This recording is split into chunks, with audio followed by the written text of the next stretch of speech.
Well, hello YouTube, it's me, Fortmaster, and welcome back to another Worm Girl reaction, and man, I have not done a reaction to something from Worm Girl in a while. So, if you remember, the last things I watched from Worm Girl were a couple of videos talking about, like, the plot and what happens in Fear and Hunger 1 and 2. Now, the thing is, I liked watching those videos because, well, the thing is, with, like, Fear and Hunger, just from the look of it, I know for a fact I wouldn't have any fun playing the games. But at the same time, they have that that certain just combination of world building and like setting and stuff like that, where, you know, I want to learn more about the game lore. But you know, with me being, you know, not a masochist, I wanted to learn more while not having to actually go through the pain of playing those games, you know, myself. So, you know, Worm Girl's videos were very helpful, very enjoyable. But, you know, here we have another video of hers that's of a very similar caliber, at least I would hope. This is What Happens in Lisa the Hopeful. And again, I remember, like, seeing, like, clips of the game. If I remember correctly, I think it came out around the same time as, like, Undertale or something like that. But it focused more on, like, basically, like, the plot of it was, like, you were a guy in a world where basically women had gone extinct. Like, some sort of, I don't even know really, you know, killed off all the women, and civilization was now just in ruin. It was just, you know, a bunch of guys left. And then all of a sudden, one day, the guy you play as comes across, like, a baby girl. Like, a literal baby girl. And of course, and then, you know, the whole thing is, you know, trying to protect her from this, you know, this rather tough and you know, the whole thing is, like, you have to protect her from this, like, really dark and sad world, while also managing your drug addiction, because there's this drug called Joy, I think it was called. Wait, no, that was from We Happy Few, wasn't it? I forget what the drug was called, but there was a drug in this game. I remember that. So yeah, it's one of those games where, you know, I saw, you know, bits and pieces of gameplay. You know, it's an RPG Maker game. Yeah, but other than that, I don't actually know that much. So I am very much looking forward to seeing Worm Girl, you know, actually explain the plot and the mechanics, you know, that sort of thing, like she did for her Fear and Hunger videos. So, yeah, I guess we should probably get this thing started. So, yeah, of course, as always, original video is linked in the description if you haven't seen it yet for some reason. Corner video will lead to my Let's Play of the day. And, of course, as I've said before, this is going to be a two-parter just because of how long the regular video is. So, you can also find the link to the second part in the corner video as well as the description if you're having trouble finding it. So, yeah, with all that out of the way, let's get this thing started then, shall we? I knew that already.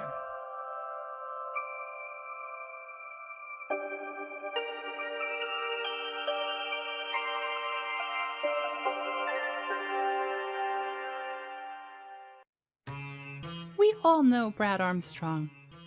Even if you've never heard of him, you know all about him. Brad belongs to a fraternity of outsiders that have come to be one of the most important archetypes in American media over the last half-century. You know these stories. You know this character. He's Holden Caulfield, Jim Stark, Dee Fence, Walter White. He's the man who stands apart from people around him. There's usually an underlying reason. Tony's a mobster, Kay's a replicant, Arthur struggles with mental illness. But there's something else, too. A malaise that creeps in from a society that has sold these men a lie and left them bereft of purpose. Some of these characters behave in completely antisocial ways that should push the audience away. But because they serve as our point of view, we often can't help empathizing with them. Their struggles, which frequently spiral into over-the-top violence, are fraught with ennobling pathos. Sure, Bateman's a serial killer, but wouldn't you go a little crazy if you were trapped in a world of pointless materialism with no hope of ever facing consequences for your actions? Disco Elysium even lampshades this with its traditionalist route. Our beloved detective becomes, in his mind, the icebreaker. The solitary soul who can endure any suffering because in an imperfect world, suffering itself is a virtue. And then Kim yells at him because, no, it isn't. The detective is an officer of the RCM. He has no business feeling sorry for himself. The whole thing has become a big joke online. This heartbreaking scene from 2049 is basically a punchline now, even if you don't paste an amusing character over Joy's face. But regardless of what Twitter says, the archetype remains prominent. Likely because very little has been done to address the underlying alienation that drives a lot of people, young men in particular, into depression and all of its terrible consequences. If after all that you still don't know him, Brad Armstrong is the protagonist of Lisa, the Painful RPG. To present a spoiler-free synopsis, Painful tells the story of a man who grew up in a terrible home and turned to a drug known as joy to forget the pain of his childhood. He lives in Olathe, a nondescript slice of Middle America, a decade or so after an event called the White Flash. We're never quite told what happened, only that because of this event, all the women are gone. In their absence, the men have really let themselves go. They scrape out meager existences in mud huts, ruined buildings, and literal caves. With no women, there's no future. And so the men have nothing to aspire to. Life is cheap when extinction is certain, and what's left of society is slouching toward a non-stop WrestleMania. Pointless violence with Mad Max overtones. It's in this miserable milieu that Brad, a man with nothing left to live for, finds a baby. A girl who grows up to spark an adventure that has been covered ad nauseum by other video essayists. The game released in 2014 to massive critical acclaim, paving the way for a new generation of indie RPGs that blended nostalgia and tragedy with horror. So yeah, a couple of things. One, completely missed the point that this was talking about one of the sequel to the original game. Two, didn't know that it actually came out before Undertale. Undertale came out in 2015, right? Yeah, it came out in 2015. But I mean, it had been in development for a while there, so I mean, yeah, I guess. Fandom inevitably follows this kind of success. But for some reason, this time it wasn't limited to posting OCs and fanfiction. People started making fan games. A lot of them. And while that's not completely unheard of, some of these were very good. Sometimes rivaling the work they were based on, and achieving a lasting popularity that stretches beyond the boundaries of mere fandom. Really? Austin Jorgensen has even given them the thumbs up. According to the developer himself, these games are canon. So we arrive at Lisa the Hopeful, a 2018 fan game. Try putting a timeline together for that. By a developer known as Taco Salad. But don't worry if you're not familiar with the original. You've already been told all you need to know. Nothing in this game spoils anything in Painful, and the two mostly feature different casts and locations. Oh, okay. 4 men are on a road trip across Olathe. Or they were, until they ran out of gas. This is Rodriguez's gang, if you could call a middle-aged cowboy and his 3 hapless goons a gang. Word has gotten out that somewhere in Olathe, a girl has been spotted, the first since the White Flash all those years ago. And now, every red-blooded man with a set of wheels and fuel to burn is out looking for her.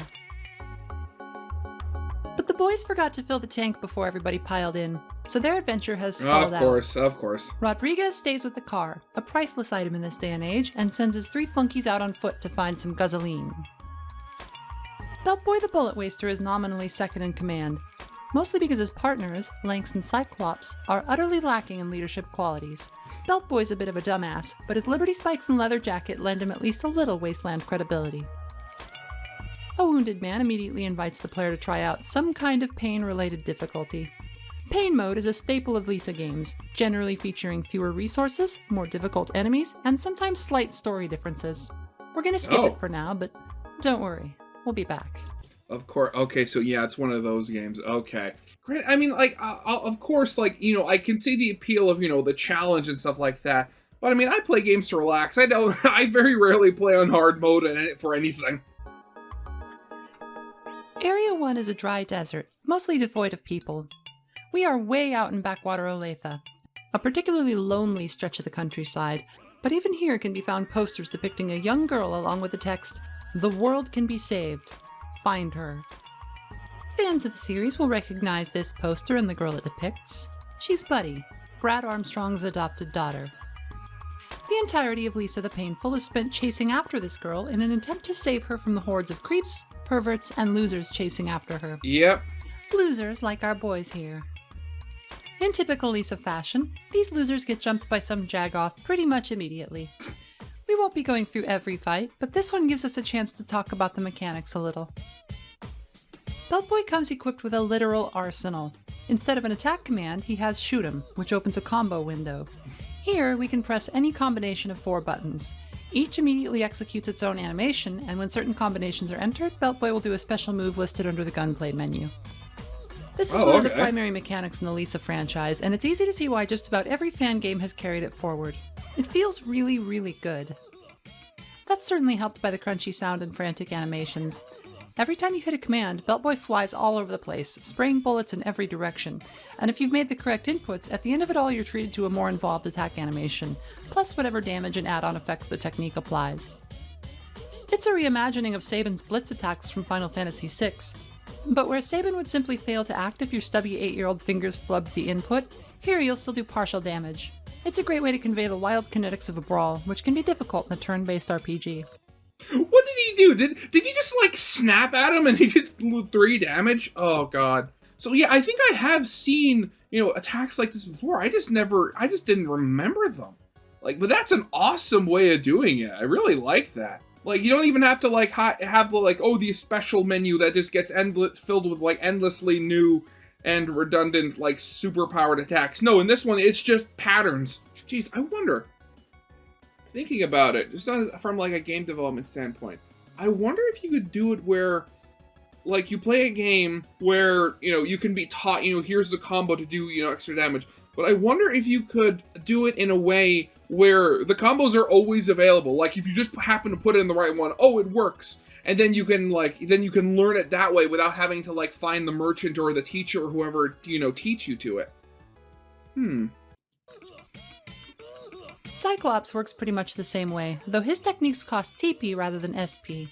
TP starts at a low value and builds as you attack, while SP functions much more like mana in a traditional RPG. Yeah, this means that Cyclops becomes more capable as the fight goes on, while Belt Boy is relying on a limited resource to stay effective.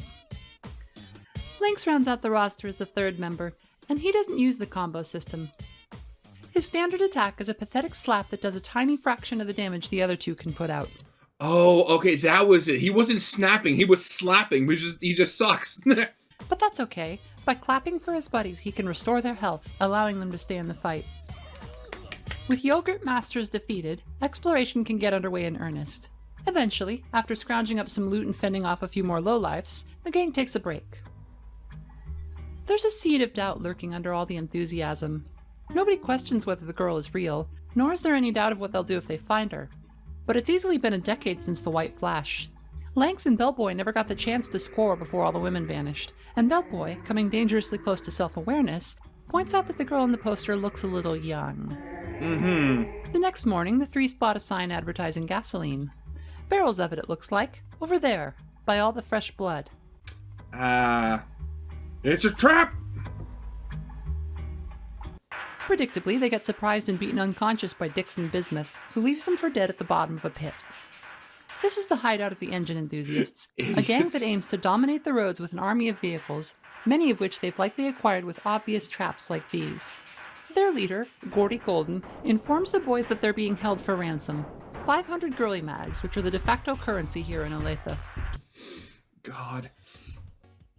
I know it's just, part of the world, but how inefficient is that as currency? If we assume that, they're regular magazines, how thick is your average, porn mag? Okay, so average magazine, well, let's go on the low end there, since it's a porn mag, and say it's about 1/8 of an inch, and that's just over 3 millimeters. So if you were to have a stack of 500 of these things, that would be 1,587.5 millimeters, or if we divide that by 10, 158 centimeters. So, that's pretty thick for what is essentially $500. I know depending on, the bill denomination of, bills, it varies. But even if you just had, $5 bills, I think I'd be able to hold $500 in my wallet. Granted, I don't think I'd be able to fit it into my pocket, but still, I think I'd still be able to. Rodriguez is gonna be pissed.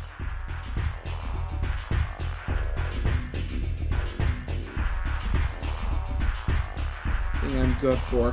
Okay. Cyclops is too hard-headed to stay put. He smashes through the rubble block on the exit, and the three fight their way through the gang's hideout. while also stealing all Exploring of the their factory, stuff. the boys soon discover that the gang may be more interested in cars than they initially let on. Like, really interested in cars. Oh. They even catch one of the enthusiasts in flagrante, but something has apparently gone horribly wrong. His body has been bloated and stretched to awful proportions, and his mask, still strapped to his head, has become embedded in his flesh. Okay. That is horrifying and eldritch. See, this is why we kink shame people for being into machines. Or this happens. Mutation is one of the side effects of joy, usually coming on after prolonged use or in moments of extreme trauma. Joy mutants gain terrific strength but lose nearly all of their intelligence, usually becoming fixated on a single object of their desire. Freddy here, that was his car. We'll just, leave him to it. Yeah. After fighting their way to the top, the crew confronts Gordy Golden in his office.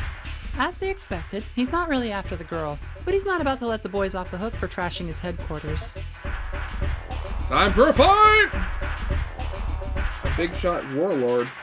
Gordy is the first mandatory boss fight in the game, but there's not much to him. Just keep Blanks healing and he'll go down eventually. The fight ends and Beltboy is able to score a jerry can of gas, but he's distracted from his celebration by a terrible commotion outside. Some kind of explosion shatters several windows and rattles the building to its foundation. Uh-oh. Outside, they find the remains of a terrible battle. The enthusiasts' cars are all missing or destroyed, and dead welders litter the area. It's bad luck for the enthusiasts, but at least the battle covered the boys' escape.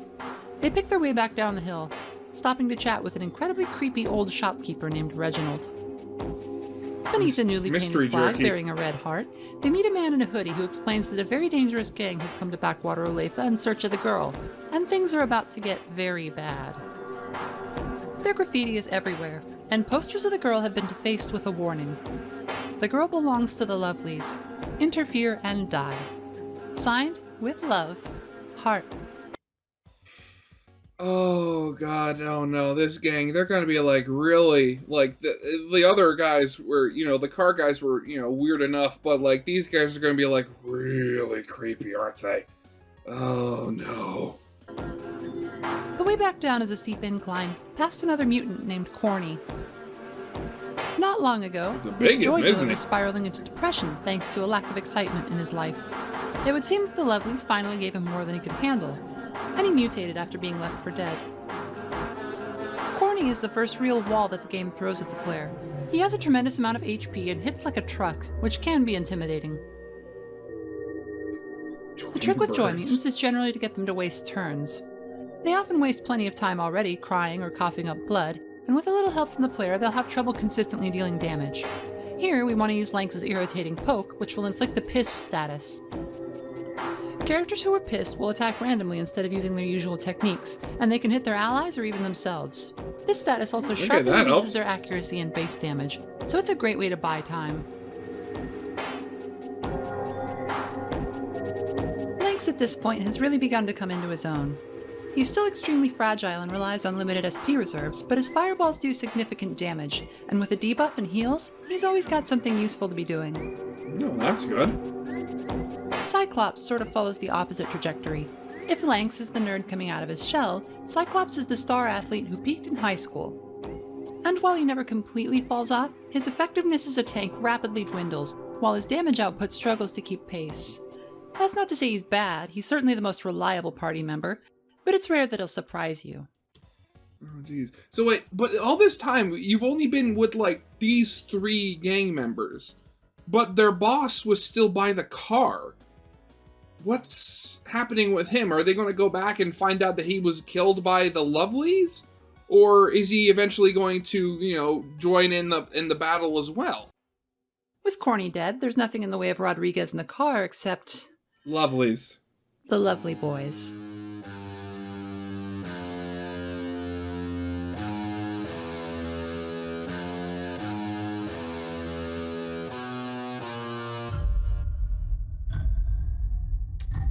Oh, wonderful.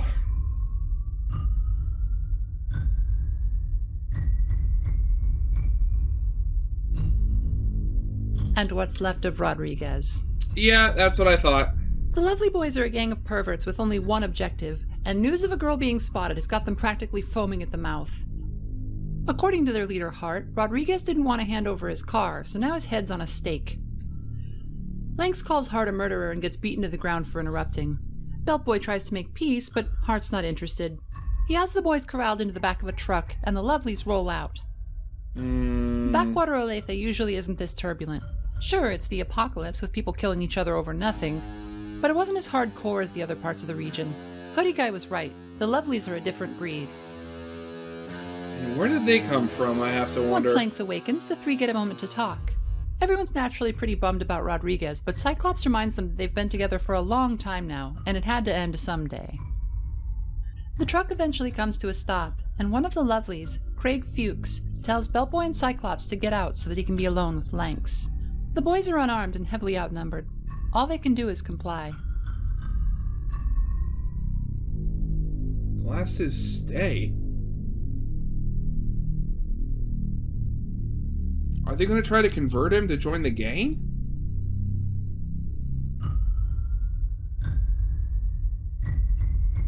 Beltboy's a little too naive to put two and two together, and Cyclops isn't about to explain what Craig wants. So instead, the two try to think of an escape plan as muffled screaming echoes from the truck. Okay. Lanks rejoins the group after several minutes, and Fuchs tells Beltboy that it's his turn.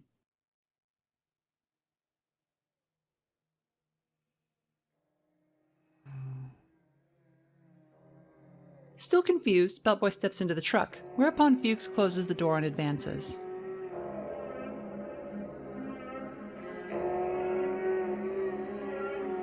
A deeply uncomfortable battle begins. The shoot-'em command is unavailable, and gunplay's techniques have been replaced. Cornered and without his arsenal, Beltboy can only struggle, bite, and cry. But our guy is more dangerous than he looks, and unexpectedly, he manages to beat Craig to death with his bare hands. The other Lovelies laugh as Beltboy comes running out of the truck, not realizing what all that noise really was. Before anyone can spot the body, he finds his friends, and the three narrowly escape from the camp. With that nastiness behind them, the four decide that the only thing to do is keep looking for the girl. And you know for a fact that means that now, since they, killed one of the gang, they got prices on their heads now. Oh God. Honestly, at this point, is the content warning? Is the content of this game better or worse than Fear and Hunger? It'll all be worth it if they can just get to her first. The experience has left Lanks with a nasty cut on his head and the depression status, which will greatly debuff him till the group's next rest. But nobody seems interested in talking. Instead, the three press on through the swamp, passing a small community and some aggressively hallucinogenic mushrooms. Oh, okay. That night, Lanks struggles to ask an important question. Are we really doing the right thing? He won't come out and say it, but it's clear that his recent experience at the hands of the Lovelies has given him a new perspective on their plans for the girl. Oh, really? Until now, it had been a foregone conclusion that this was what everyone wanted. Only now does anyone dare voice the idea that maybe it isn't what she wants. Cyclops aggressively shuts him down. Who cares what she thinks, idiot? She's the last woman in Olathe. Her purpose is to save the world, whether she wants to or not. Lanks doesn't have the backbone to stand up to his friend, and Beltboy remains quiet on the matter. Fighting their way deeper into the swamp, the boys pass a twisted mutant before becoming exposed to the spores from a mushroom. Suddenly that's no mutant at all, but a little red-headed girl. This is Pinhead, a mutant that's totally content to mind its own business if undisturbed. Pinhead deals terrific damage with its disembowel and slice attacks, and can shut your party down by inflicting the scared condition. Pinhead, hey? And it's supposed to be a mushroom. Oh God, this whole game is just uncomfortable. The best way to deal with this optional battle is to end it as quickly as possible. Firebombs are great for high HP enemies like mutants, as the burning condition scales with the target's health. The only reward for all the trouble is 2 joy and some experience. Things get a little funkier further into the swamp. The spores have a stronger effect, inverting the screen, which seems to make Belt Boy partially confused about the effects of gravity. This allows him to jump much higher and farther than normal, turning this area into something of a navigation puzzle. Todd Kentucky is another optional fight here, and thanks to the fact that you can only reach him while tripping, he can be one of the hardest battles so far. For the first 4 rounds, the boys are practically useless thanks to the status effects inflicted by the mushrooms. Of course, Here is they're to lay too down high. whatever status effects you can and just try to heal through it. The dumbass horns are the reward for defeating Todd. These are the first ass weapons in the game. Ass weaponry is very powerful but comes with severe drawbacks, changing how the user plays in ways that aren't always clear at a glance. You know, that reminds me of the what was it? The hard ass, the kiss ass. Oh God, what were the speech checks in Wasteland 2? Oh God, what were they? Smart ass, hard ass, and kiss ass. I think that was it. God, it's been a while since I played that game. Dumbass horns greatly improve Cyclops' performance as a tank, but saddle him with the melting status effect, which saps 15% of his maximum health every round. Melting? Jeez. Also, I just realized there's a guy on the ceiling. If Lanks can keep on top of healing him, they can be an incredibly useful item in the right situation. The boys press on, delirious, until Belt Boy stumbles across a patch of blood on the ground. His smile fades as a red-haired girl emerges from the trees calling his name. His real name, Benny. She reminds him of a promise he's broken, that he said they'd be friends forever, but when the white flash took her, he stayed behind. Flashback to another scene, Wally Burger. Belt Boy finds himself talking to 2 wagies in paper hats, Liam and Clyde. Of course, they're talking about women. It quickly comes out that Belt Boy is hung up on a girl who only sees him as a friend. His buddies make fun of him for being friend-zoned until their manager, Rodriguez, pokes his head in to tell them to get back to work.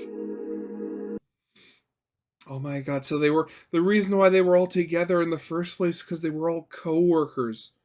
Oh God, okay. His head. Right.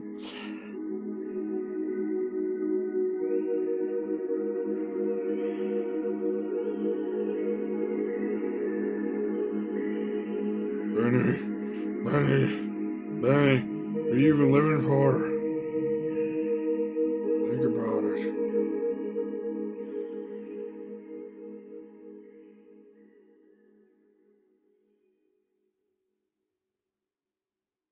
Just get laid. The dream has become a nightmare.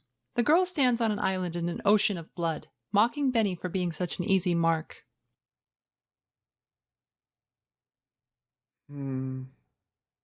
Awakening in a shack, Belt Boy discovers that for once, something good has happened. A helpful gang showed up and rescued them from the deepest part of the swamp. Oh, okay, This that's is the good. Kegger Crew's hideout. A shanty town built around a brewery where everyone makes booze and gets wasted all day. Yeah, It of doesn't seem course. like a bad way to deal with the apocalypse. And except for a few belligerent drunks and a mutant swimming around in one of the vats, these guys are cool. Navigating the place is a little hazardous, but the boys need to find the boss so that they can thank him and get out of here. There's a There's a gift guy in a shop. gift shop who will trade a random collection of items for the weird-ass arsenal, Belt Boy's ass weapon. It's probably the most straightforward of all ass weapons, as it simply reduces Belt Boy's attack and increases his magic attack. Most of Belt Boy's damage comes from his physical attack stat, however his finger gun attacks use magic. Additionally, they have the water element, which is super effective against certain enemies. Oh, This okay. makes the weird-ass arsenal best for use in specific fights. In others, the high MP cost of his finger gun attacks can be prohibitive, while the damage isn't really any better. I can see On the that. uppermost level, they find Coldstein Kegger, who invites the boys to share a drink with him. Wow, he's Under any other huge. circumstances, that might be awesome, but Belt Boy explains that he's got somewhere to be, and he makes the mistake of mentioning the girl. The Kegger crew are trashed 24/7, and so they've not heard the news until this very instant. Or if they have, they've forgotten. Word of a girl in Olathe gets everybody's blood up, and without warning, a brawl breaks out. Ah, okay. This fight isn't too bad. The real challenge here is that there are 4 opponents and a lot of incoming damage. There's a delicate balance to be struck here between dealing enough damage to take out the men on either side of Coldstein, while healing and buffing enough to avoid getting knocked out. Once the crew is down to 2, things are a lot more manageable.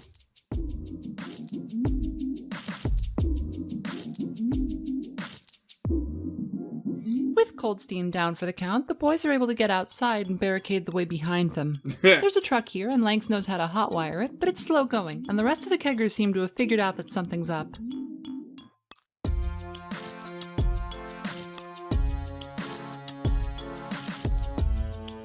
The truck is already full, so Cyclops grabs Beltboy's jerry can and splashes the fuel all over the side of the building. Oh, Beltboy no. hesitates, realizing what he intends, but Cyclops tells him that brutal or not, it's all they've got.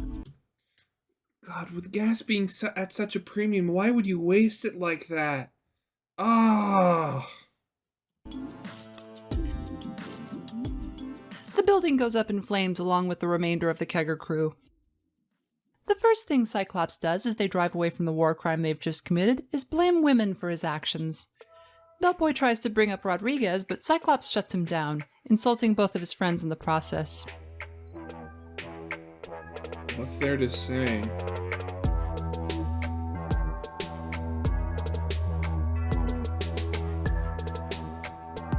Another dream. Beltboy, Benny, is a child, walking through a playground in pre-Flash Olathe. He's meeting up with the red-headed girl, who's hatched a plan for the pair to run away together. It's a little kid plan. They don't have anywhere to go, but she wants to get away from her overly strict parents. As for Benny, nobody ever pays him any mind at all, so why not run away? They share a promise. Friends forever. And then Lanks crashes the truck. Of course. Okay, so maybe it wasn't such a bad idea to use that gas can earlier. As they get their bearings, the boys discover that they've arrived at a small town near the Sports Dome, where one of the only forms of entertainment left in Olathe is filmed for broadcast. Sports! Oh god, what is it? I can never find it when I think of it. But it's that one little video. It's like boo boo boo boo boo boo boo boo boo boo boo sports. Do, do, do, do, do, do, do, do, do. I hope somebody knows what I'm talking about because I can never find that clip when I mean to look for it. What's more, there's an open tournament coming up with the girl as the grand prize. Well, isn't that convenient? Ooh, I don't think that they head would through be. a nearby tunnel en route to the dome. How much you want to bet that's not going to actually be the girl? It's going to be like a guy in a costume or something like that. Stopping in at a shop on the way. Hey, isn't that little merchant dude, Reginald? Yeah, the weird guy. Oh no. Oh, he was God. a joy addict? Reginald is a pretty standard mutant fight. Hit him with poison or burning if possible, try to shut his offense down with status effects, and keep everyone topped up on health. He hits hard. Eventually, the boys reach the other side of the tunnel, but the way to the dome is blocked by the sexy mans. You can pay these guys off for 30 mags, but it's worth fighting them just to hear the music. Sexy mans? Eugenio is a terror in this fight, capable of serious crowd control while his buddies dish out the damage. You need healing almost every round, and Lanks isn't always available, so this is a good time to break into the jerky stockpile.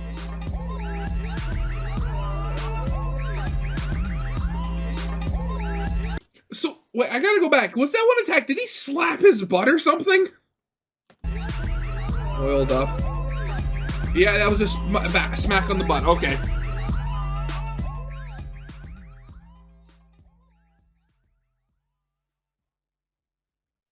Finally, it's the Sports Dome. Up front, Tanner, Texas, and Rufus Berger are preparing for the tournament. They look pretty serious, but they're polite enough to chat with. Okay. Rufus explains that his group was after the girl who was also being pursued by some sort of Red Skull army. That doesn't describe the Lovelies at all. He must mean the Rando army, who feature prominently in Lisa the Painful. So there are two armies chasing after her, and somehow the sports guys got her first? Maybe the sportsters have her, maybe they don't. But there's no way to find out sitting around outside. And so the Did that guy have a garbage can for legs, or was he sitting in a garbage can? boys sign up for the tournament, hoping for a chance to snoop around and figure out the truth.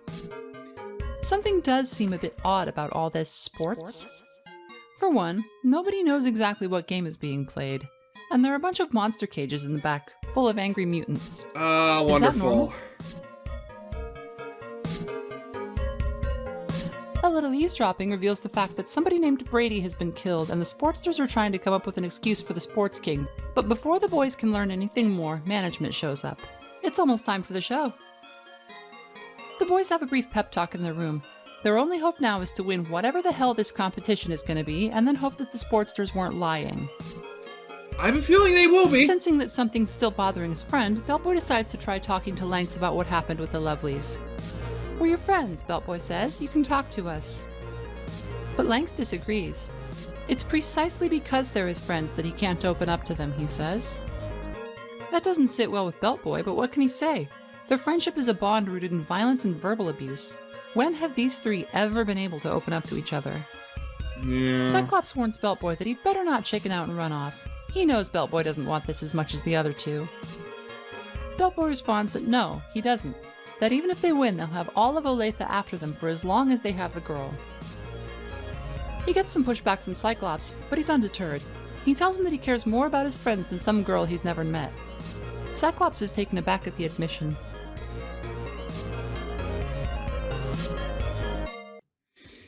Okay, so I'm calling it here. How much you want to bet he's going to end up being a boss at some point?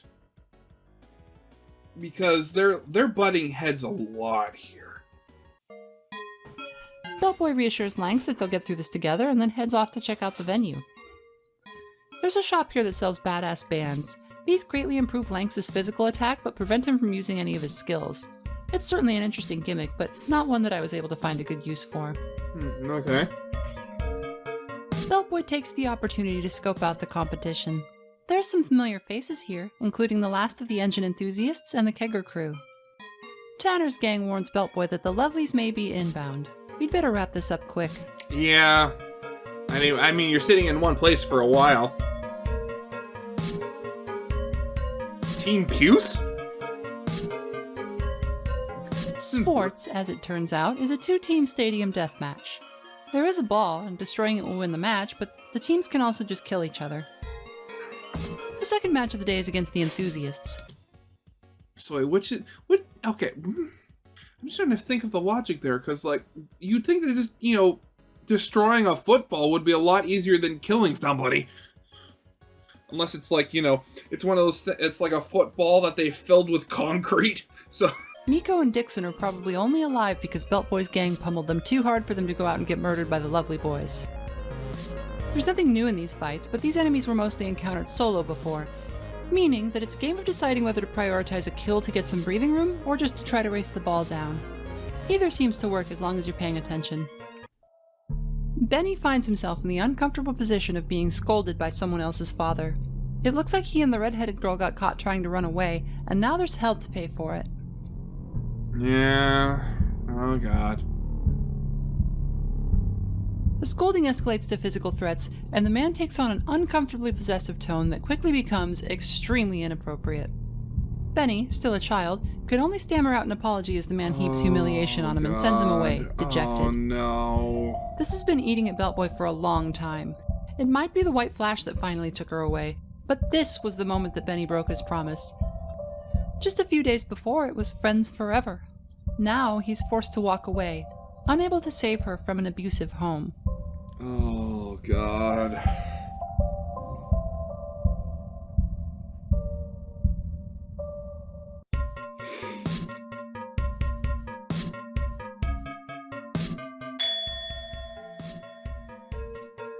Day 2 begins with Beltboy trying to get Cyclops to quit the tournament.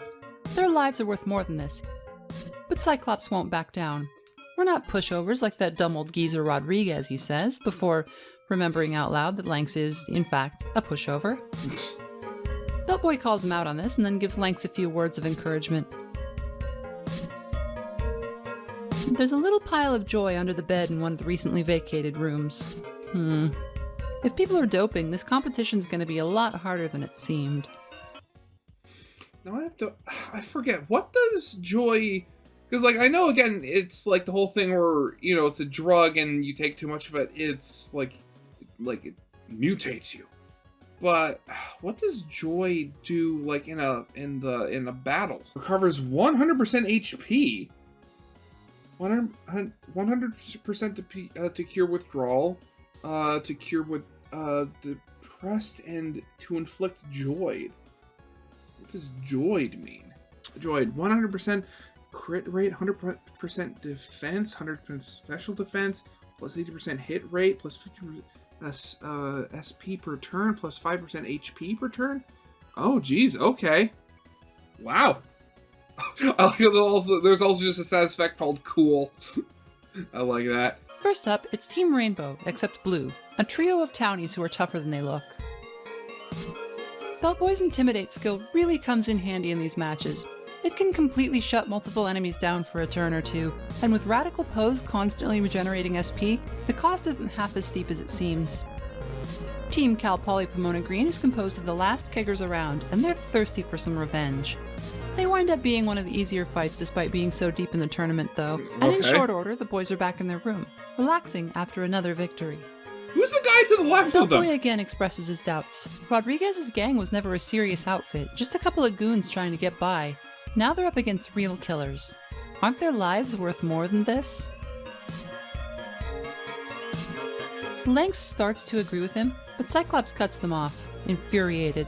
He hurls insults, questions Benny's sexuality, and tells Liam to just get over what happened to him.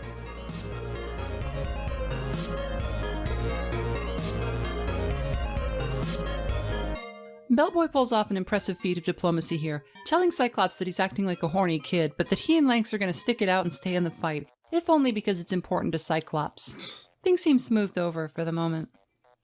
Horny kid. Oh, what the? Oh, there he is, the old guy. Pink is, as anticipated, quite dangerous. Will Nutter has high defense and the trash talk ability, meaning that he'll be crowd controlling our team while tanking for his. But that hardly matters because Beltboy's got a secret weapon. He won't tell the others, but he's taking Joy. Oh. Joy is the little blue pill that makes you feel nothing, and in combat it gives you a tremendous advantage. For about 8 turns, Beltboy will have his crit rate and defenses doubled. This makes most of the fights in the game much, much easier. Yeah, there are risks, but dying's a risk too. The group is falling apart without Rodriguez, and this is just the beginning. It's a matter of survival. Team Prussian Blue hits hard and packs stuns and knockdowns, but they don't put up a physical wall quite like the first match did. And with the joy buzz going, Beltboy rips through them. Once they go down, the way is cleared for Team Chartreuse to enter the finals. Team The last pep Chartreuse. talk. Beltboy tells Cyclops that the only reason that he's doing this is for him, and whatever happens, the group needs to look out for each other. Cyclops waves him off. The girl is what matters. Saving the world is what matters. Who cares if we live or die? Beltboy gives Lynx a final word of encouragement, and then it's off to the finals. The Sportsters have the home field advantage, and they're quite tough, essentially a more powerful version of Team Mexican Pink. Beltboy is still jazzed Pink, on I Joy, swear, however, and he these easily names. destroys the ball, winning the match. Judging by the announcer's confusion, it seems that this upset was unplanned. Enter the Sports King, accusing the boys of being a bunch of dirty, rotten cheaters. Did they cheat? Is Joy cheating? Some of the other contestants were definitely using it, and how would they even know? No, this isn't about Joy. Clearly the king just didn't anticipate that his beloved Sportsters would lose. Also, not for nothing, but Beltboy wearing that dumbass grin and remaining totally silent during this tense scene makes me laugh. The king attacked. You gotta love how his sprite just never changes, like, at all. Oh, God. Along with his footman Ashley and a ferocious mutant named Babe the Tooth. Babe There are a the few Tooth. tricks to this battle. If you kill the Sportster holding the chain first, Babe breaks loose and will sometimes attack the king. If you kill Babe first, the footman runs off, leaving the king alone. As Babe has twice the HP of either of the other combatants, it's usually easiest to kill Ashley first, though your mileage may vary. The battle is a whirlwind of horns and bullets. Every fighter's at the top of their game. Lynx's enrapturing speech move is a massive buff to attack and critical hit rate, and as the beast goes down, the gang for once begins to feel like they're on top of the situation. The king begs for his life, explaining that the girl escaped, which put him in a terrible position. If he'd simply announced that the grand prize had run away, the Sports Dome's reputation would be ruined. To save face, he had to stake everything on the home team winning the tournament. But when that didn't go to plan, what choice did he have?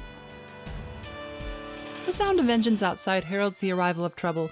Before the boys can decide what to do with the king, an army arrives, unopposed thanks to the fact that stadium security is out looking for the girl. The lovelies pile in, and soon a familiar voice booms through the field. It's Hart, and he's rather unimpressed by the Sports King. He informs him that the Sportsters have been wiped out, and he asks where the girl has gone. The moment the king says she's escaped, one of the lovelies, Lud Blaster, Shoots him in the drops face. down from the stands, accidentally discharging his AK into the king's face. I don't think that's an AK. But also, I'm just looking at his design right here, and apart from the mask, he basically is this Rambo? Is that who he is? As if bored by the whole affair, Hart disinterestedly quizzes the boys about the girl's whereabouts. When they fail to provide a satisfying answer, he seems ready to move on. At the last moment, however, he stops to consider that they killed one of his men. He reaches a decision. One will be taken, one will be killed, and one will be set free. Beltboy works up the nerve to tell Hart that it isn't going to happen, and without a word, Lud shoots him in the face.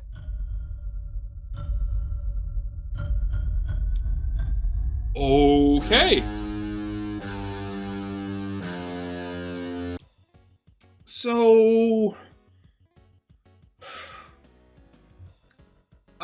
unless the main character is going to change, is something going to happen with the fact, he took joy before? Because she did say that joy mutants happen from either taking joy for a period of time, or from like a sudden, sudden pain or stuff like that. So I'd imagine getting shot in the head would be kind of painful.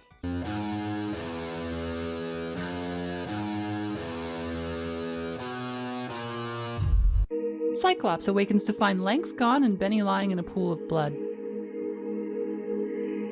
All Cyclops has now is anger. He listened to all of Beltboy's BS about looking out for each other, and now look what's happened. Benny's dead and Lanks is in the hands of some truly monstrous people. Okay, so just changing the player character, okay. He steps forward, ready to start tracking Lanks down. But there's a terrible sound behind him. Benny's voice. He's alive.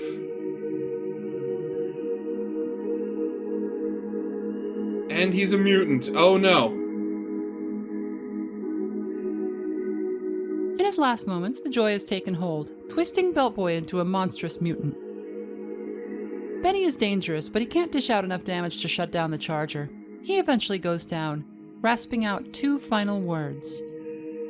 Friends forever. Cyclops takes Benny's kerchief, finds a car, and settles on a decision. He's going to save Lanks and pummel Hart into the ground. The lovelies are easy to follow thanks to the trail of destruction and graffiti they leave everywhere, and soon Cyclops is upon them. The convoy is slowly making its way through a mountain tunnel.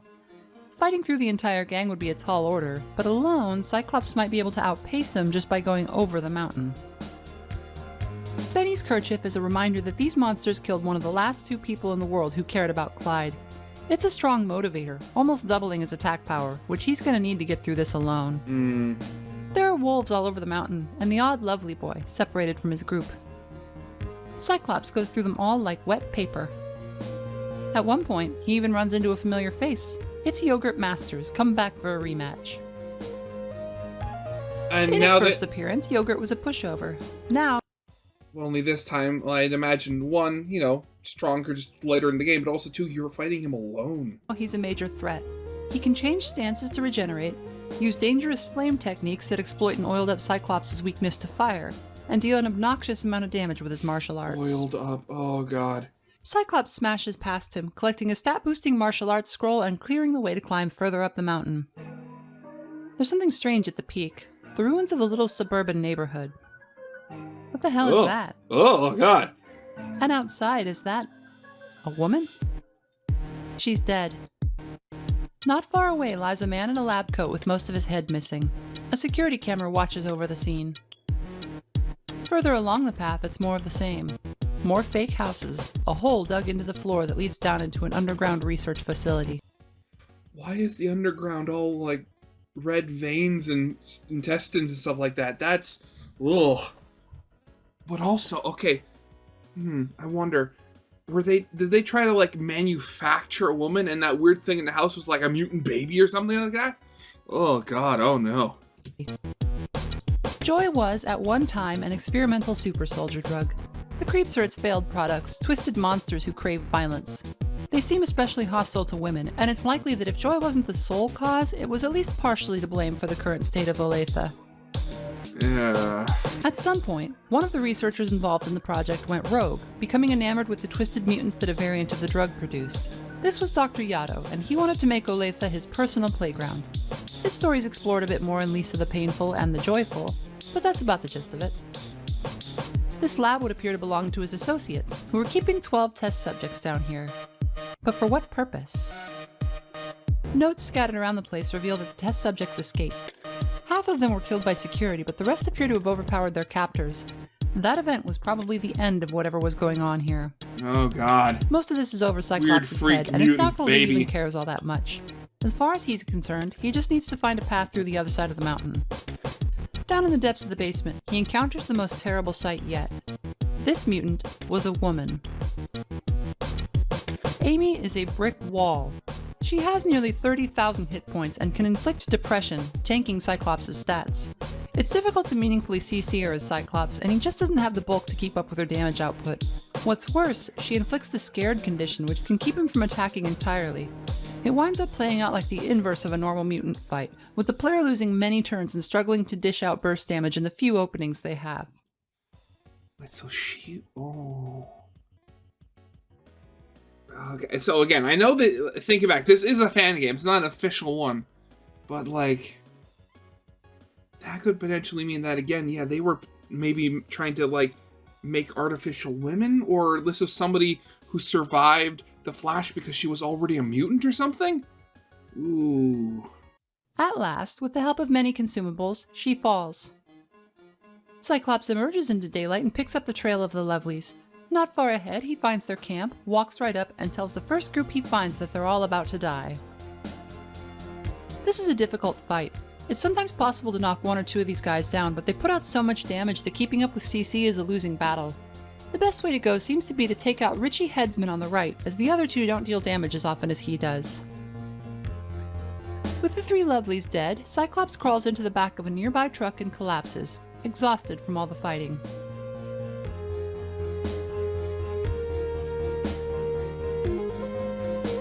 Time.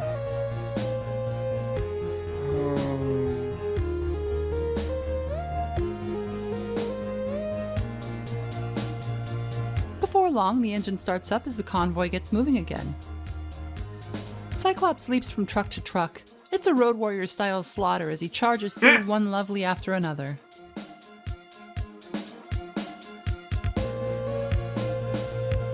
Hart himself eventually climbs out to put a stop to all of this. Just as the showdown is about to begin, the fighters are distracted by the sound of a trumpet? The way is blocked by what looks like a gigantic pile of mutants. Hart gives the order to stop the convoy, but it comes too late. We were stopped by a literal pile of mutants. Jeez, that is weird. Cyclops awakens amid the wreckage of the convoy. There are dead mutants everywhere, but the gang couldn't have done all this. And what's this sword stuck in the ground? Finding this here gives us an idea of where in the timeline this game is taking place. This is Buddy's sword, stuck here at or near the end of Lisa the Hopeful. The Lovelies have seemingly arrived at the site of the game's final confrontation not long after it happened. This would explain all the destruction. Up ahead, a trio of wounded Lovelies block the way.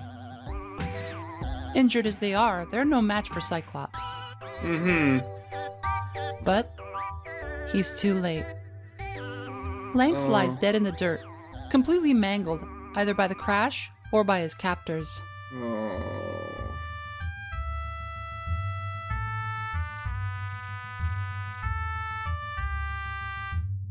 Cyclops blames himself for all of this, telling himself as he buries his last friend that he can still fix everything. He presses on through the wasteland, eventually coming across a man with a truck.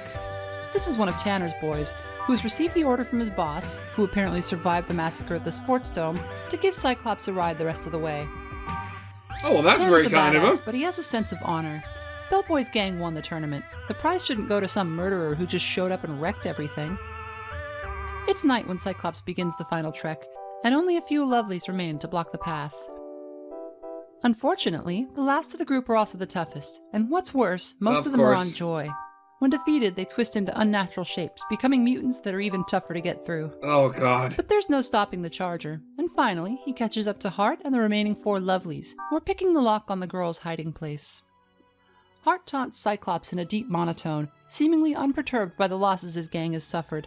This man is a long-time Joy user, and it's given him an uncanny attitude, a sense of calm that rarely breaks. He considers Cyclops' rage and determination and concludes that he has the right stuff to join the lovelies, even making a pass at him in the process. So manly. Cyclops responds by effortlessly killing the last of Hart's men. There's no battle, he just goes through them in a sudden flash of violence. Hart shrugs, pops a joy, and steps up to take Cyclops down.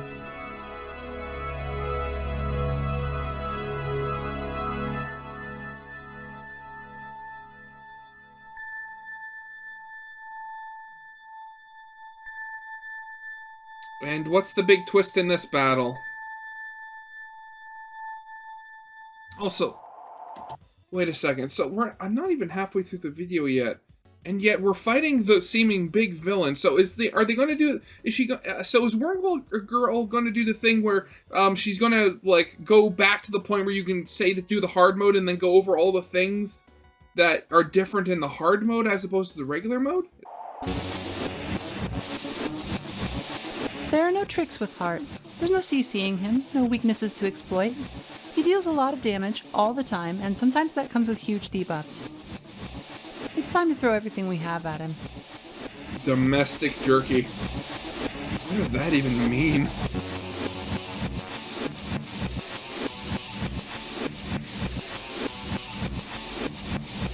Both men tear each other to pieces. Cyclops struggles to keep going as blood spills and bones break, and cracks begin to appear in Hart's mask. And when's he gonna mutate? Until... Yeah, here it goes. He's mutating.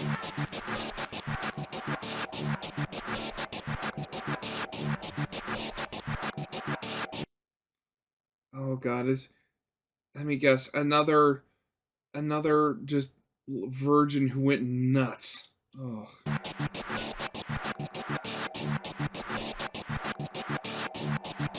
The mask shreds away as Hart becomes a mutant, armed with massive jaws and one swiping claw. Curls of red hair frame a distorted face as tears run from his rolling eyes. Joy mutants lose their humanity and forever live with a single feeling. For Hart, it's the desperate need to be loved. Oh God. Jeez, that's horrible. Really disturbing design.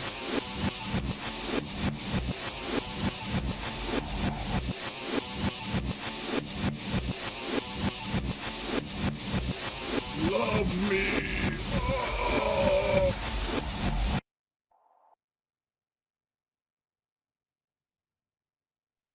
The battle ends, but not without cost. Clyde has lost his helmet and he's badly wounded, but there's nothing left of the lovelies now. Cyclops has literally beaten Hart into a pulp. Oh God.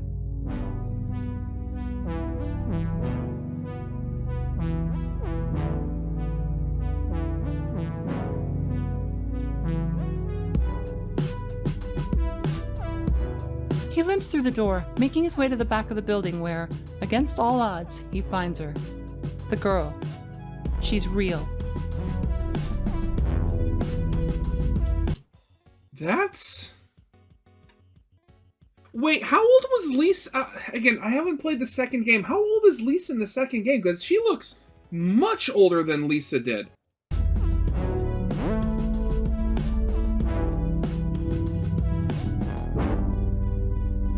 She asks him what he's come here for, but isn't impressed by his answer. From her point of view, Cyclops isn't any different from the lovelies.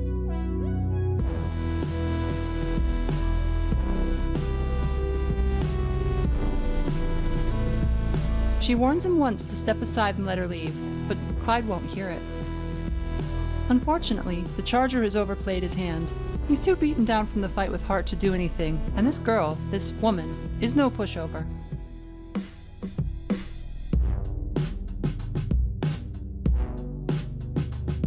And I'm gonna guess that do you just die here, or just keep guarding?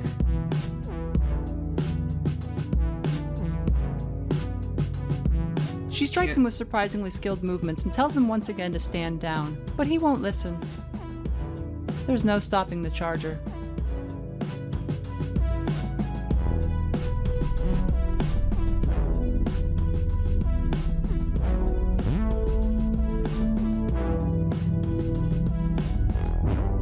Clyde collapses on the floor and the woman leaves without another word.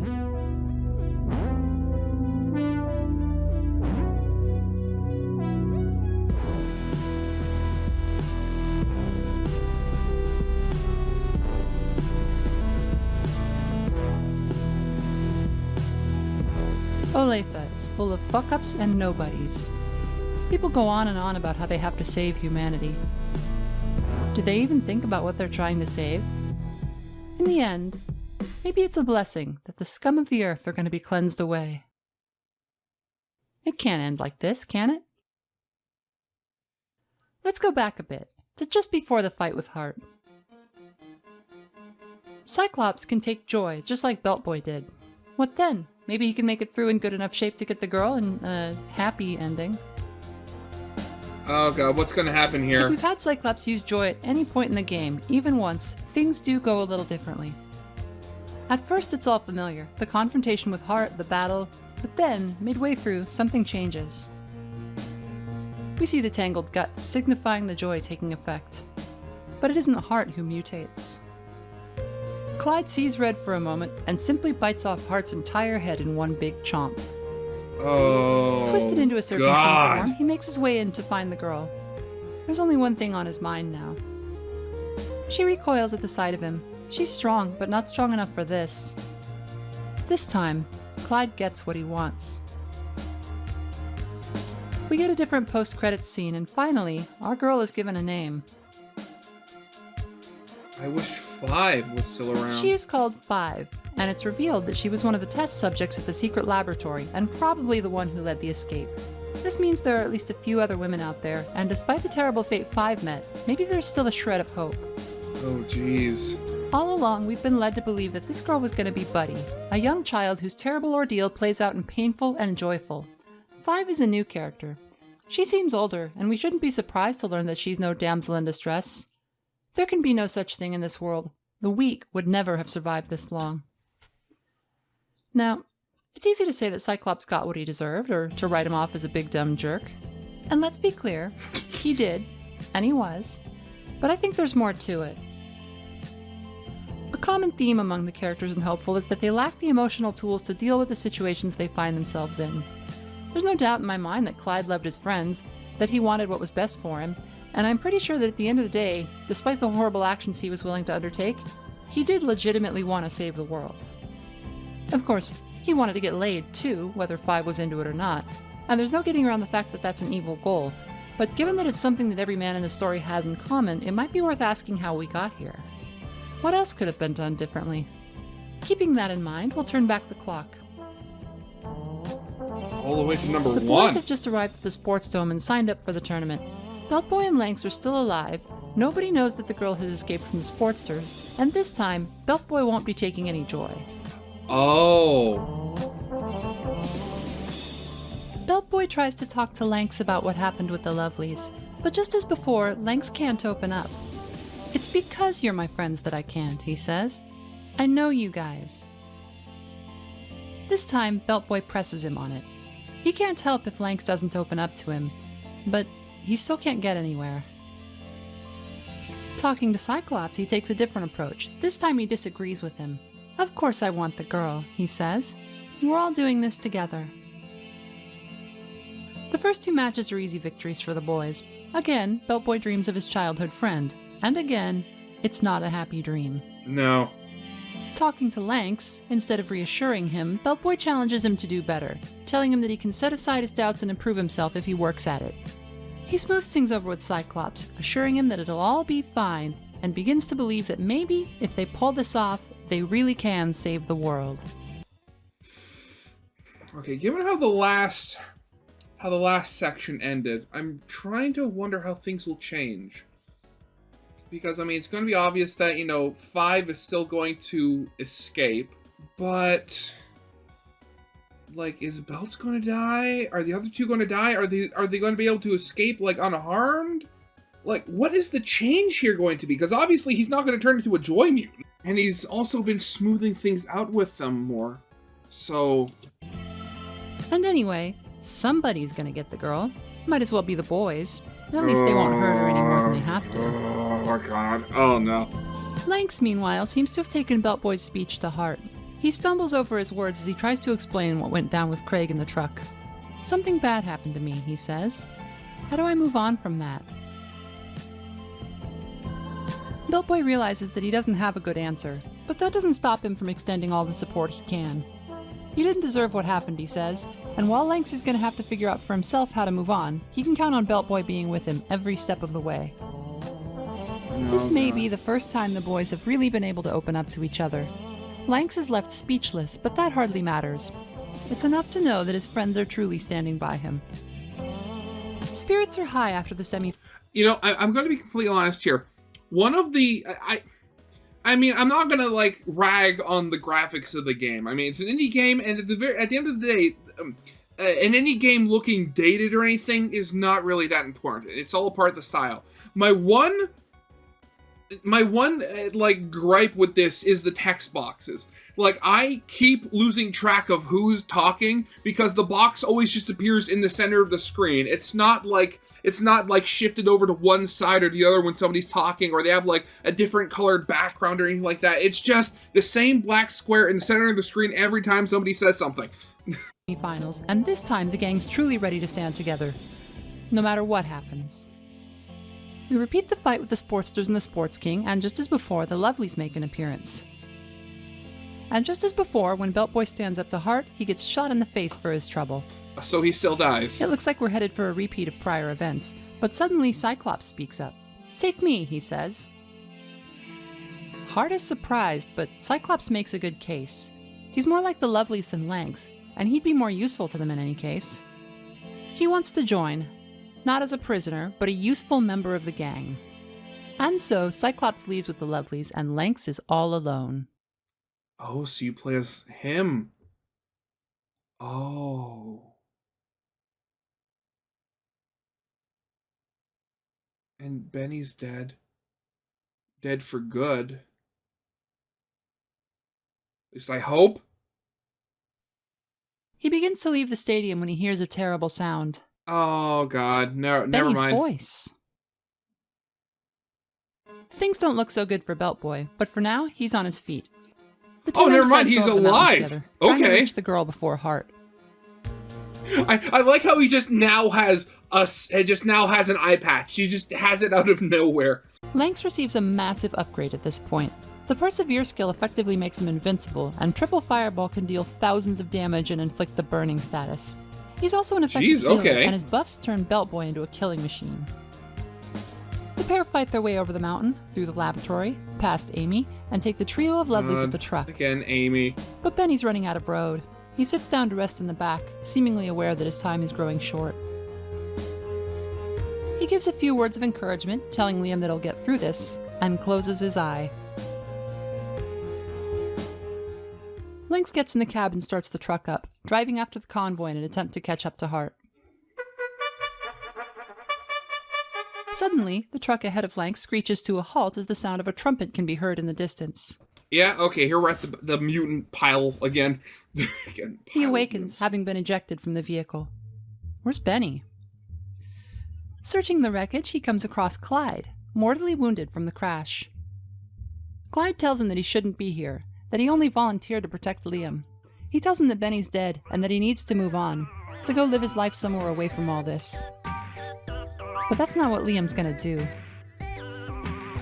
He buries Clyde and makes a promise. He's gonna finish what the boys started and get the girl. Lanks is a wrecking ball at this point. His fireballs are fueled by emotion and he's feeling more of it than ever. The Lovelies don't stand a chance as the man on fire makes his way to Hart. Taking a rest, Lanks talks to himself, stating that he's going to do the right thing and show that he's not useless. Yeah. Liam finally comes out of his shell as he confronts Hart. He's here for the girl, he says, and that was going to be enough, but But you got my... Yeah. now he's decided to kill all the Lovelies as well. And boy does he make good on his promise, burning 4 men to ash with a single attack. He can just Hadouken. That's the guy has gotten. When he was told to work on himself, he went. He's basically One Punch Man at this point. He's Saitama. He's going full Saitama on this. Compared to Cyclops' battle, this one's a cakewalk. Hart simply does not have what it takes to stop Lynx. Liam laughs, shocked that he's actually pulled it off. He calls out to his fallen friends and heads inside. But the victory didn't come without cost. He stumbles when he enters the ruined building and is too exhausted to get back up again. Five emerges from the back and simply walks past him. He calls out to her, but she doesn't respond.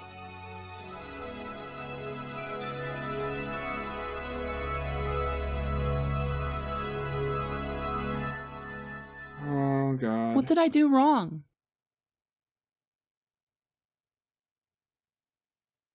Following the credits, we get a little more dialogue. It's another scene out of time. Liam, a child, is confronting Belt Boy's childhood friend, the red-headed girl. He tells her that if she's not going to go out with Benny, then she should just stop leading him on and leave him alone.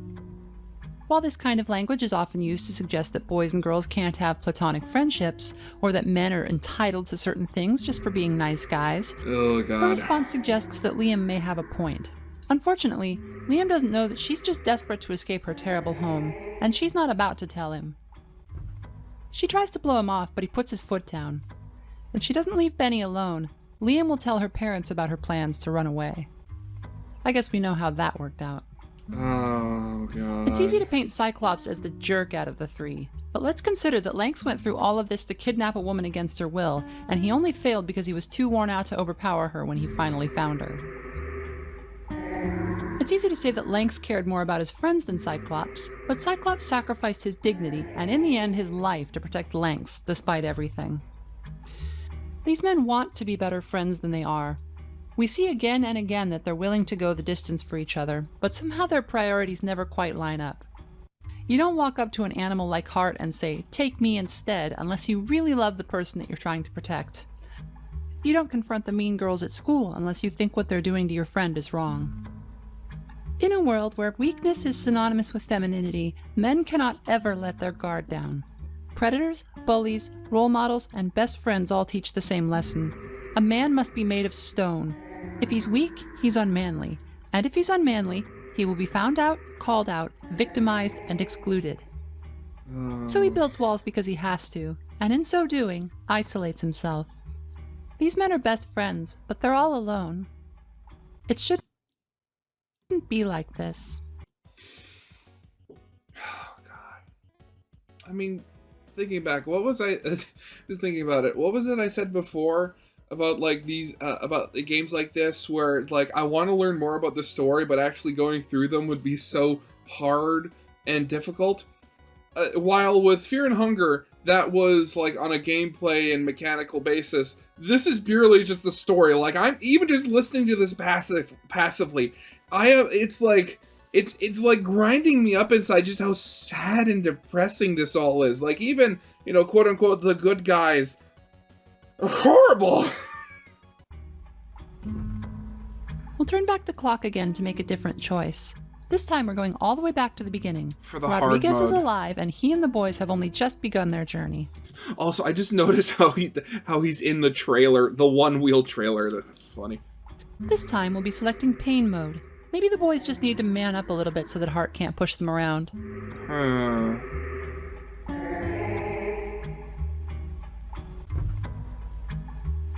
Okay, what's going to be different?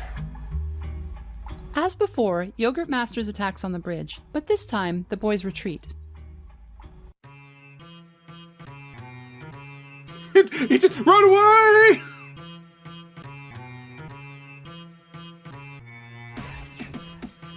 He seems to have dropped something. After beating Yogurt for real, the boys scoop up the boomerang that he dropped. This can be traded to Artichoke for a toolbox. Tools! Great. Maybe Rodriguez can use these to work on the car. Okay. Alas, the box is full of car decal stickers, not tools. This flagrant display of incompetence is enough to convince Rodriguez that he really shouldn't be letting the boys wander off on their own. He joins as a fourth party member. Oh, okay. So you only get him. You only can have. Okay, so you can only fight him. You can only fight with him on the hard route. Okay. So okay, yeah. So I guess that makes sense. I mean, it's a hard route, so they'll throw you a bone and give you an extra party member. Okay. Rodriguez offers some of Belt Boy's damage potential with support skills like a diet Lynx. He never reaches the heights of either character, but once you figure out how to use him, he's really handy to have around. In addition to berating and bossing everyone around, he wields a revolver which can execute a devastating 6 or 12 shot technique that leaves him unable to attack for a few turns as he has to reload afterwards. Oh, okay. Searching for gasoline, the gang comes across the trap laid by the engine enthusiasts. Only this time, Dixon's ambush fails because Rodriguez inadvertently stands in his way. Whoops! This allows Belt Boy to snag the jerry can without getting kidnapped. Okay. Jeez. Okay, so already the story's really different. So, extra party member, he inadvertently gets himself knocked out, but he ends up saving the party. Okay. He does, however, stop by the entrance to the enthusiast's hideout to trade the toolbox full of stickers to Ian Iron, the door guard. In return, he receives a pack of trading cards. These can be swapped with Ken Pound for a piece of pink candy. Hey, haven't we seen this before? Bellboy doesn't recognize it, but Reginald does. This is actually the antidote for joy, and it's exceedingly rare. It puts a stop to the mutagenic effects and lets a user have their life back. Beltboy hands it over, and the aging shopkeeper swallows it immediately. In return, he offers to join the party, but Rodriguez refuses, disgusted by the weird little man. Reginald instead promises to repay Beltboy someday. Okay, so now you don't fight him as a boss. I'm gonna guess... Okay, so I'm gonna take a wild guess and say that either he's going to be another party member after somebody dies, as, you know, he offered, or he's going to be a shop and offers really good stuff. Fueled up and resupplied, the gang fills the tank and hits the road again. But it's not long before trouble catches up to them. Oh god, it's here they Gordy go. Golden, who's a little miffed that a bunch of nobodies took out one of his guys and stole his precious gasoline. Gordy's more dangerous this time around. He slings fireballs like it's going out of style, and since Lanks is the one driving, we're left without his healing. This party lacks the ability to sustain itself for a long fight, and supplies are limited, so it's a matter of trying to burn down his HP while keeping everyone topped up with just enough to avoid getting KO'd. With Gordy defeated, the gang continues on until the ground becomes too soft to drive, and they're forced to continue on foot. Yeah, and here's the swamp again. They proceed through the mushroom swamp without incident, and this time around spirits are much higher. Rather than gloom and doubt, the mood around the campfire is fun, with Rod telling stories about how he was once a radio DJ, which is likely where he developed his cowboy persona. After dealing with the swamp dwellers, including a few new faces, Rodriguez and company reach the Kegger crew's hideout. Rod notices vehicles around back and announces that no matter what, they're leaving with one. I'm not sure if it's actually harder or I'm just an idiot, but this time around the barrel section was brutal. Given my experience with games, it could be literally both. Named Bubbles wallows in one of the vats, likely the result of one of the Kegger crew falling in and drowning. It's not a particularly dangerous enemy most of the time, but it will randomly unleash a full party attack that can deal incredible damage. Thanks to the fact that it's soaking in alcohol, it's very vulnerable to fire. Okay. There's a substantial reward behind it. 50 magazines and some jerky as a bonus. Oh, okay. The meeting with Coldstein doesn't go any better this time around, as Rodriguez accidentally blabs about the girl and sets off another brouhaha. Brouhaha. Once he's down, the four make their escape. Rodriguez is able to hotwire a car before anyone has to do any war crimes. Hey, so they keep the gas. Go a lot better with the boss around. Okay, so this time, up to this entire point so far, they haven't actually come to face with the lovers yet. Oh wow, okay. Or Lovelies, never mind, that's their actual name. So when does it hit the fan? Reaching the town outside the sports dome. This is where she was spotted, announces Rod. The Sportsters allegedly captured her, so this is the place to be looking. But first, he wants to go and see an old friend and call in a favor. It turns out to be none other than Master Masters, Yogurt's father. The cowboy convinces the martial artist to hand over his art style scroll. This turns out to be a fake. He subsequently convinces him to hand over his true art style scroll, which should sell for a stack of mags. After paying the non-mutated Reginald a visit and finalizing preparations, they make their way toward the sports dome. Oh. Hans, one of the Sportster's pet mutants, has gotten free. He's fairly dangerous, but at this point the party has most of their abilities and can easily deal with a single enemy like this. In the back they get caught eavesdropping, but instead of allowing themselves to be led away, Rodriguez gives the order to attack. 5 Sportsters at once is definitely an occasion to break out the firebombs. Larry Balls is the real threat here, with a chop attack that can hit the entire party. Larry Balls. Cyclops' final rush has a... Oh god, I swear, this game, it keeps bouncing between being super depressing and super immature at the same time. Oh, again. low chance to proc the Fallen status, but against 5 enemies, it's likely to shut 1 or 2 of them down. Along with Intimidate and Irritating Poke, it should be possible to CC the group long enough to take out 1 or 2 of them and significantly improve our chances of survival. Rodriguez can barely contain his excitement. With the Sportsters down, the girl should be just behind that door. Instead, they find a dead man and the number 5 painted in blood on the wall. Yeah, this is how they discover The she Sportsters escaped. weren't lying. They did have her, but she killed one of them and escaped. It seems like they've hit a dead end, until Beltboy realizes that he's seen this graffiti before. There have been 5s scratched into the walls all around Backwater Olathe. Maybe it's a sign they can follow to get to the girl. With nothing else to go on, they leave the sports dome and head east, spotting another 5 as they venture into the rain-soaked hills. The trail leads them through a network of partially flooded caves inhabited by troglodytes and a bizarre group of cultists who appear to be mutating into sea creatures. Oh, okay. Childish drawings stuck to the walls describe a visitor from the stars who is apparently worshipped by these weirdos. Aliens. Taking a rest, Okay. Beltboy begins to ask about the practicality of what they're doing. When they find the girl, where will they take her? How will they keep others away from her? Rod's plan is to stay on the road and keep quiet about the whole thing. There's no discussion of right and wrong this time around. This trip has had its ups and downs, but all Beltboy can really say is that he's having the time of his life. The gang finds a mining charge, which they're able to use to dam up some of the water, allowing them Okay. When's the ball going to drop this time? to venture further into the caves. Here, they're confronted by the cult in earnest. Oh god, fish The mutants, deep ones no! are surprisingly tough, boasting several water elemental attacks and status effects like poison and paralysis in addition to solid defenses. They resist fire and several CC effects, so taking them down can feel like pulling teeth. Taking a leap of faith down a waterfall, Beltboy finds himself in the deepest part of the caverns, where the water inexplicably reflects the light of unseen stars. Here, he's confronted by the cult's leader, Gar Strings, who pledges to sacrifice him to the Great Old Ones. Oh Beltboy god, tries to explain Cthulhu, that oh there's a girl no. now, so he doesn't have to do any of this weird apocalypse stuff anymore. But Gar won't hear it. I love the logic there. It's like, hey, you can stop it with the eldritch nonsense. There's a woman out there who can save humanity. He's in too deep. Gar has 10,000 hit points and shares his gang's resistances, but despite his incredible battle theme, he's not really all that difficult. Eventually, he calls in backup, first from one of his goons, and second from his reflection as the battle enters its second phase. His reflection? Once he's dead, the way is clear to exit the caverns. That's weird. The gang soon picks up the trail again. Another 5, this one still looks fresh. She must be around here somewhere. In the clay. Oh, hey, what the?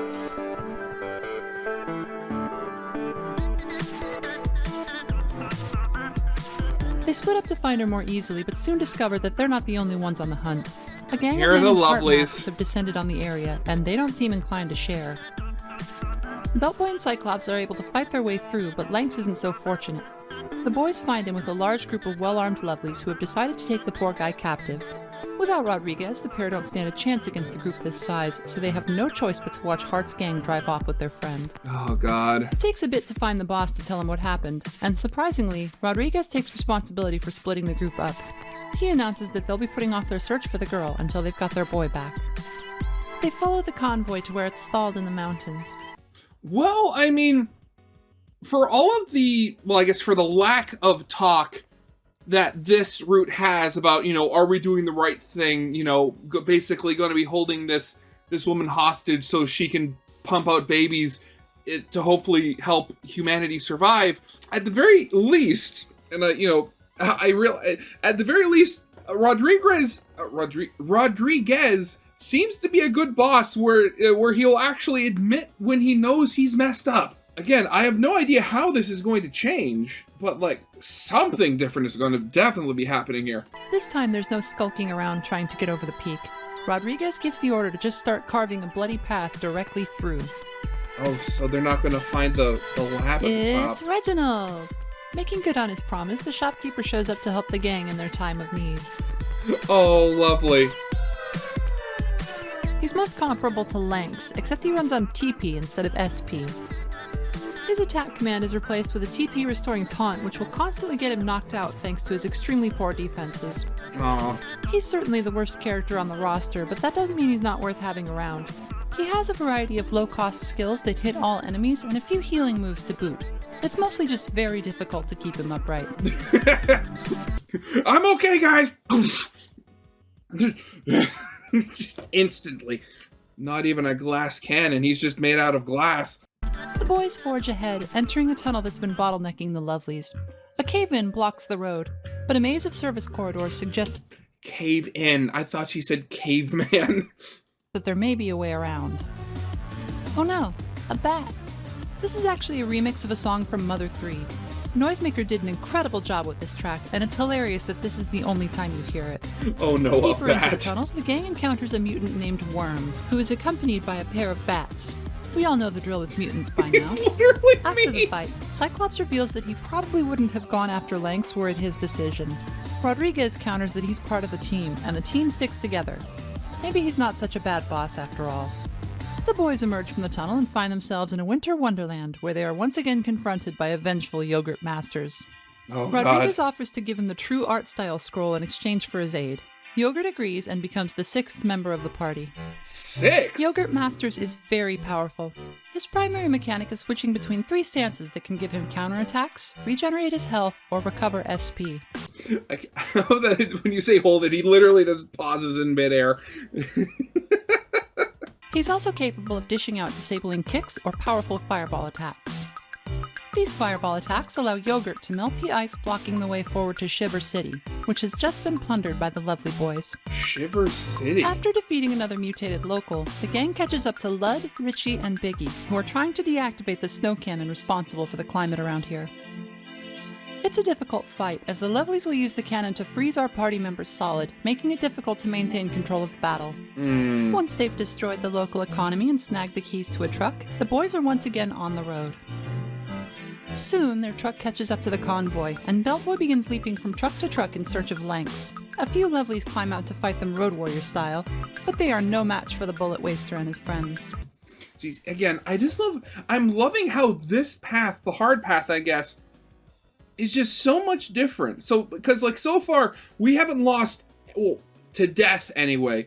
We haven't lost anybody, like, permanently. We've gained, and they've in fact gained 2 more people. They catch up to Lynx just in time to stop Craig from attacking him, but the showdown is interrupted by the sound of a trumpet. What the hell? Oh no. The truck crashes, allowing Craig to escape, but that's alright. Everyone's fine, including Lynx, who reports that the gang was too busy moving to pay him any mind. Outside, they reunite with Yogurt and Rodriguez. It seems like everyone survived the wreck. Now it's time to beat some ass. We've seen this area before. It's a little collection of shops just before the final showdown. If we push a rock aside, we can find a secret passage heading down toward an optional super boss. This is the hardest rider, and I am not good enough at this game to beat him on the Rodriguez route. Super boss. He's encountered in a globe of death and wields a submachine gun. His motorcycle makes mirror images that put out massive amounts of damage as he swaps between 3 phases, regenerating the entire time. If you do manage to take him down, he yields a staggering 22,000 XP and Beltboy's ultimate armor, the biker jacket. Okay. Resting before the final fight, Lynx reveals that the Lovelies are likely following the same trail of 5s that Beltboy discovered. That would certainly explain a few things. Beltboy gets a chance to chat with his buddies here. Cyclops lets his guard down a bit and reassures him that he does care about the others despite his gruff attitude. Lynx apologizes for driving Beltboy and the red-haired girl apart. He shouldn't have assumed the worst, he says.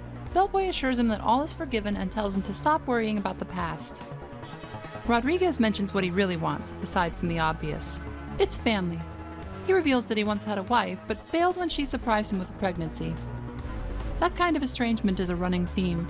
Yogurt hates his father, and Reginald is searching for a son he long ago lost contact with, a situation that may have something to do with his former joy addiction. Oh, God. Oh, no. This is... Okay, that's depressing. Oh. Two fathers who abandoned their kids now wanting to make amends. They're all pinning their hopes on this girl. Whoever she is, maybe she can make up for all their failure and misfortune. Shortly thereafter, the gang reaches the end of the road, and there are very few lovelies left to stand in their way. He's in a shopping cart! Oh, no, that's so... Oh, I feel so sorry for him. Long before they're face to face with Hart and what's left of his boys. This is perfect for Rodriguez. It's one final showdown for the girl. What more could a cowboy want? Hart answers his challenge.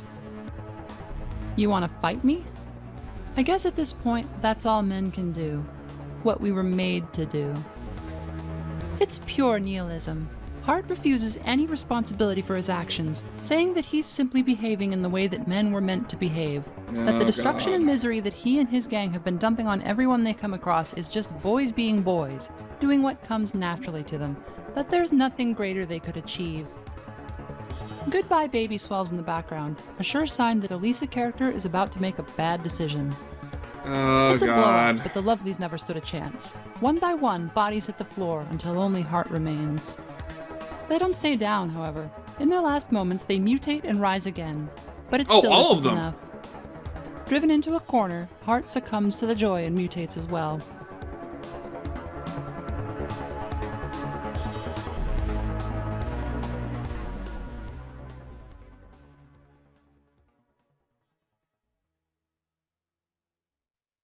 Did he? Finally, it's over. The He lovelies killed have been all of killed them. to a man, but victory came at high cost. Battered and bleeding, Rodriguez's gang weakly laughs in triumph. This is the end of the road. Thanks for all the fun, guys.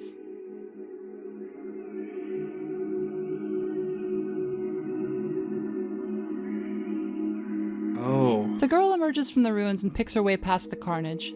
Beltboy calls out for help, but she tells him that from where she's standing, there's no difference between him and the lovelies.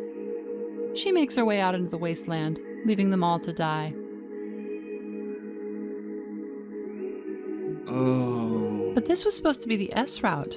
Didn't we do everything right? Where's Apparently our happy not. ending? Wiping out the deep ones and the lovelies might improve life in backwater Olathe for a while, but there's a difference between killing Hart and rejecting his rancid philosophy. Despite all their posturing, Rodriguez's gang came here for the same reason he did. Oh, God. It was hardly any different than Cyclops' route. Even Lanks, who seemed to grow so much, went from being the only person willing to think of the girl's feelings to trying to capture her by force, becoming no better than the people who had hurt him. So let's wind the clock back one more time, all the way to the beginning. Rodriguez's gang has heard that a girl has been spotted in backwater Olathe. Bellboy forgot to fill up the tank. They get captured by the engine enthusiasts. They escape. Hart cuts Rodriguez's head off. They get captured by the lovely. Okay, so this isn't on the hard route. Oh, okay. Craig does something very bad to Lanks. Beltboy beats Craig to death. They escape into the swamp. They burn down the Kicker Crew's hideout. They enter the Sports Dome tournament. We've seen this all before. This time, as they wait in their room before the match, Beltboy doesn't try to reconcile with his friends. What would be the point? They've never opened up to each other before. They've been together since they were kids, but they've always kept each other at arm's length. So they pass the time before their match in uncomfortable silence. There's no joy this time. The three win each match on their own merits. They fight the Sports King, and then Hart shows up and kills him. Hart tells the boys that one will be killed, one will be taken, and one will be spared. Before he can get too far into his speech, Cyclops charges him, but is knocked out by a single punch from Sawyer. On Hart's orders, Wang splashes gasoline over the fallen charger and lights him up. Oh.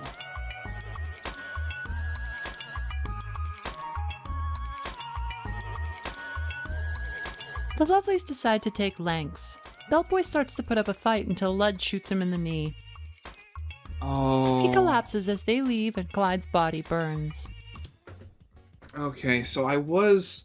Well, actually, did I say this? I can't remember, but I was thinking that seemingly the only way to get the best ending was with Belt Boy. But again, his friends still die. Or, worse. Belt Boy awakens back inside, where he learns that Tanner, Texas has taken over the sports dome. He's had his men patch Belt Boy's leg up and offers him a car. Benny's about to give up hope until Tanner reminds him that Lanks is still out there, and if the Lovelies find the girl, they're going to tear her to shreds. With nothing left to lose, he agrees, heading out through the arena, where he hears a terrible sound behind him. Clyde's voice. Against all odds, Cyclops survived being lit on fire and left to burn. He's in horrible shape, but there's no time to get help. He joins Belt Boy and the two make the drive into the mountains. What? The guy has literally third-degree burns over all of his body, and he somehow survived that. Jeez, okay, the guy was tough. The convoy is big and slow. The pair decide that it will be faster to go around by climbing the mountain. Okay, now they're going over the mountain. They fight their way past stray lovelies, wolves, deer, and a vengeful yogurt masters, stopping only for a short rest and a little gallows humor. They reach the phony neighborhood and descend through the joy lab beneath it.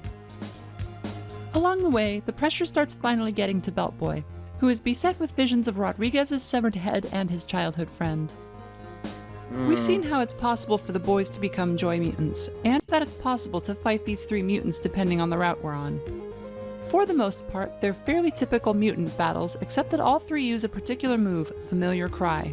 This attack inflicts the depression and crying statuses. Amy, the mutant guarding the exit in the depths of the lab, is the only other enemy that uses it. Belt Boy doesn't realize it, but he knew this woman. This was his childhood friend, Amy, the red-headed girl. Oh. Wait, this is never outright confirmed, so I could be wrong. A similar theory suggests that the red-headed girl's father could be Hart. This is purposely left open to speculation. Regardless, we are meant to consider the parallels. Oh, God. Oh. Once the mutant is put down, they emerge from the tunnels to find that they've caught up with the front of the convoy. They take down another three lovelies and head for the back of their truck. But Clyde is having trouble keeping up. His burns are finally catching up to him. Once inside, he collapses and tells Belt Boy that he won't be going any further. This is the end of the line. Amid the pile of Wally Burger bags that passes for a deathbed, he apologizes for everything. He admits that Belt Boy was right, that girls aren't everything, and that he should have been a better friend. Benny forgives him, and Clyde gives up the ghost. Before long, the engine starts up. Belt Boy heads topside and leaps from truck to truck, mowing down lovelies as he searches for Lanks. He's confronted by Hart, but the sound of a trumpet and the sight of a wall of mutants interrupts their showdown. The convoy crashes. Belt Boy awakens to find that he's mysteriously survived. He picks his way through the carnage. And he landed on a mattress, okay. And encounters three of the remaining lovelies, who run straight into his bullets. Lanks wasn't in the wreck. He must be in this truck. This does not look like the inside of a truck. Also, this is very unfitting music. This is all my fault.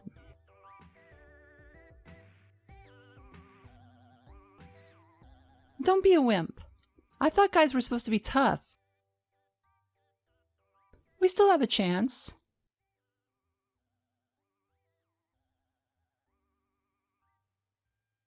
Rodriguez was right.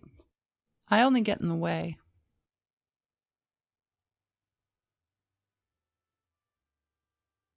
I screwed up everything again, didn't I? I don't mean to be this stupid. I just want to keep being friends with you, so please. I'm sorry. Oh God, is his knee starting to hurt again?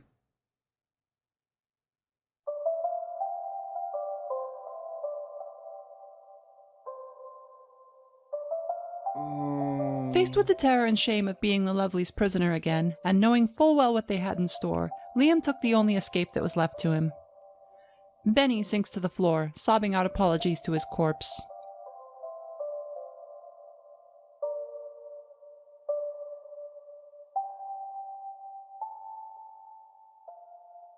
Oh, God. Alone, he presses on, intent on bringing justice to Hart. There's one final campsite here, one last opportunity to rest. Beltboy drinks to his fallen friends, haunted by a vision of Amy that seems to mock him as he decides that even though they're gone, they'll always be with him. With his preparations complete, Beltboy makes his way into the ruins for the final showdown. He interrupts Hart's posturing by informing him that he's going to die.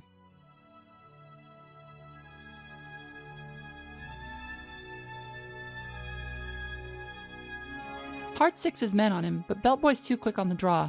In a flash, they're all dead, and only the two men remain. Jeez, why can't they do stuff like that more often throughout the game? It's only stuff like this is for cutscenes. Never anything else. The game would be so much easier. The battle begins impossibly with Liam and Clyde in the party. They may be dead and gone, but they're here in spirit, giving Beltboy all the advantage he needs to take on the leader of the Lovelies. This is one of the hardest versions of this fight. Beltboy does not have the endurance to deal with Hart's constant high-damage attacks, and it can be a struggle to find opportunities to dish out damage in between gulping down jerky and cola.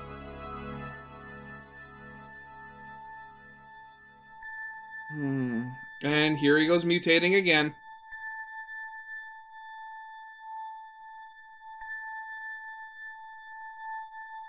Eventually, Hart mutates, dispelling the phantom party members in the process. Benny keeps up the offensive until at last, Hart goes down. I'll miss But you. it came at a cost. Benny's in bad shape, bleeding out where Hart clawed his gut open. He staggers into the abandoned building where Five has been hiding and collapses on the floor. I need a friend. Five hesitates. That was not what she was expecting to hear. We fade to black as she cautiously steps forward to help him. In every other route, the characters pursue the typical macho power fantasy to defeat Hart and perhaps unwittingly replace him. Every step they take is a step in the wrong direction, because their goal was rotten from the start. No better than what Hart or any other wasteland lunatic was after. Yeah. Sure, they might be nicer and more relatable people, but given what they have planned for the girl, how much of that relatability comes from the fact that these are our point of view characters? That realization is what saves Beltboy in the end. Five is a person, not a thing, and this is the only ending where whoever meets her doesn't try to make her into a captive, a victim, or an unwilling savior. We all know Brad. We all know the story of the loner struggling through a world where he doesn't belong. Here, we see him deconstructed. Brad is a product of violence and neglect, of the expectations and stereotypes forced on men that deny them the right to emotional authenticity. It is not hard to see the dark roads that this isolation leads people down. There are entire industries built around monetizing this kind of loneliness, around selling men the idea that they're only alone because they're not alpha enough, that all the happiness they deserve is being hoarded or stolen by some other group. Depression is a never-ending revenue stream for the huckster economy. But look beyond the scam artists and you see the same ideas echoed everywhere throughout history. At some point, our species went ahead and decided that it was okay, even honorable, for men to go off and kill and die in war. It's what they were made for. These die-hard stereotypes paint them as inherently violent and incapable of feeling any emotion other than anger. And of course, women were forcibly stamped into the other side of the coin, designated as victims, weak and hysterically emotional. Beltboy and his friends didn't deserve what happened to them, but on every other route they failed to learn the game's lesson. It's only here, after he's been through hell, that any of these men are able to let their guard down, reach out to Five, and attempt a reconciliation. Here, finally, we see the spark of hope alluded to in the title. Maybe this is what saving the world looks like. We're treated to another post-credit conversation. Five and Beltboy are having a chat as she fixes him up. She's glad to meet somebody sane for once, but she needs help. Some of the other women are still out there somewhere, and she aims to find them. This is the canonical ending of the game. In 2020, a sequel titled Lisa the Hopeless was announced, this time directed by developer Callan 2009 with a small team working alongside him. So sequel to the fangame, okay. They reportedly have Taco Salad's blessing and hands-off guidance, and they'll be picking up exactly where this ending leaves off. with Beltboy and Five teaming up for their next journey. As with Really? all fan games, development can be slow and uncertain, but there have been several promising updates on their Discord. Lisa the Hopeful is available for free on itch.io in the link provided in the description. If you want more Lisa, Painful and Joyful just released a definitive edition on PC and console. If you're absolutely fiending for more, I can heartily recommend Pointless and Timeless, and there are still many, many other fan games to discover. The fan community for the Lisa series has consistently been prolifically creative, and it doesn't look like it's stopping anytime soon. I swear. I mean, I hate, you know, the nihilistic thought process, and, you know, everything, saying like, oh, everything sucks, but at the same time, you know, a lot of things do suck. And while I will, truthfully, I look at some of the things that happen, you know, on social media and some of the movements that happen, and I just question what they're about. Stuff like this, you know, the message that, you know, it makes, you know, perfect, logical, and very basic sense is that, you know, men don't have to be, you know, these ultra tough, you know, stone guardians, and women aren't, you know, defenseless, super sensitive flowers. I mean, I'm proof enough to that as it is. I mean, you look at me, I'm 6'7", and, you know, if I were to put on some muscle, I would be an absolute powerhouse. But I have cried at so much, and I've never liked that whole, like, macho man, you know, mindset and lifestyle. It's just nothing about it's ever appealed to me. But it's the fact, and also the fact that you see, like, stuff like this itself, that's even just being made and being, you know, being liked enough that it's apparently getting, you know, a fan game sequel to the fan game. Really, I mean, things may suck a lot of the times right now, but they are getting better. You have to remember that. So yeah, that's definitely going to be it for now.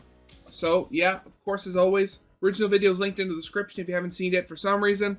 Corner video link to my Let's Play of the day. And yeah, with all that out of the way, I hope you guys liked. If you did, leave a like, subscribe if you have not, and I'll see you guys next time. Goodbye.